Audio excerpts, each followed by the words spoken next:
yang besar yang Tuhan lakukan.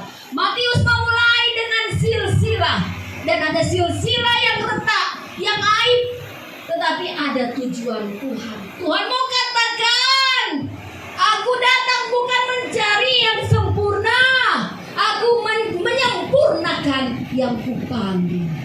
Saudara, mari kita telusuri siapa itu Tamar. Next, Tamar kisahnya luar biasa, seperti baca sinetron, baca Kejadian 38. Ada aib, seorang menantu membuat strategi supaya ditiduri mertuanya bernama Yehuda. Dan Yesus nenek moyangnya ini inces seorang mertua dengan menantu.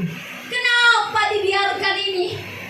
Cara Tuhan melihat berbeda dengan cara manusia. Manusia taunya menghakimi. Dasar lu menantu kegatalan, lu jebak mertua lu. Tuhan tidak melihat. Dia melihat perjuangan seorang janda yang disia-siakan, janda yang digantung-gantung. Tamar tidak bersalah, 2 kali punya suami yang jahat di mata Tuhan, apalagi di mata istri. Kalau di mata Tuhan aja sudah jahat, apalagi di mata istrinya. Betul? Yang borok-borok tahu itu pasangan kita.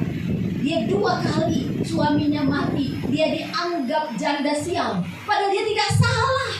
Kalau sudah jahat di mata Tuhan, apalagi di mata istri. Malah benar ini janda.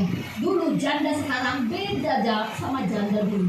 Janda dulu karena wanita kelas 2 nggak bisa kerja, bergantung ekonominya sama suami, maka Tuhan selalu membela hak-hak janda. Karena memang perempuan dibatasi dalam bekerja, dia digantung. Oh Tamar, pulanglah dulu, diusir secara halus. Pulanglah dulu ke rumah bapak ibumu sampai anakmu Sela besar. Dia terikat hukum Levirat. Apa itu hukum Levirat? Kalau tidak punya keturunan, harus ambil keturunan. Jadi itu kayak gulung tikar, ganti tikar bahasa Jawanya. Keturunannya digantikan sama adiknya kalau abangnya meninggal. Itu hukum Levirat, sebenarnya merugikan perempuan. Maju kena, mundur kena, nggak boleh nikah, tapi tidak diberi hak, tidak dipenuhi janji, disia-siakan, disuruh pulang secara halus.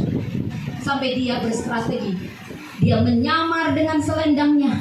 Dia berstrategi, aku akan tidur dengan mertuaku, bukan karena kegatalan. Tuhan melihat motivasinya, kerinduannya akan anak. Dialah emansipator wanita pertama. Kalau mau tanya siapa emansipator wanita pertama, bukan R.A. Kartini, tapi Tamar, wanita Kanaan, janda yang disia-siakan. Tapi seakan-akan Tuhan berpihak pada janda ini.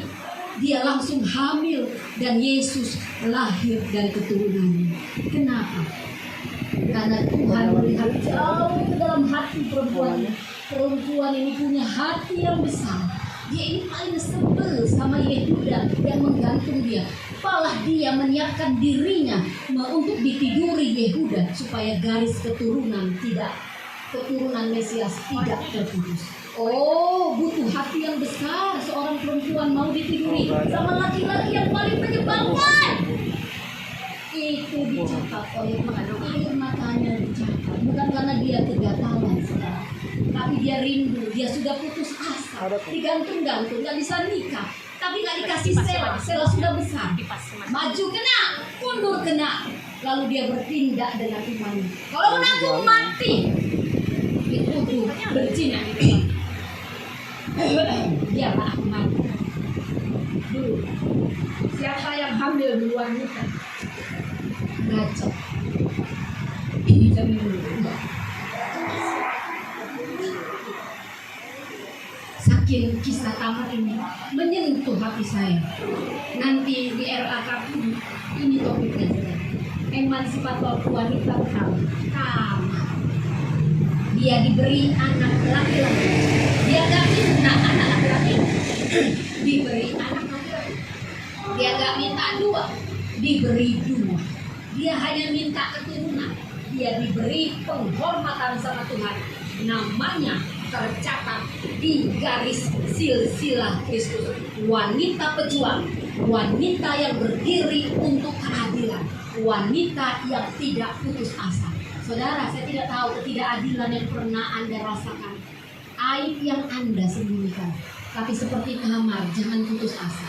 Bawa pada Tuhan, aib itu jadi anugerah. Yang kedua, next.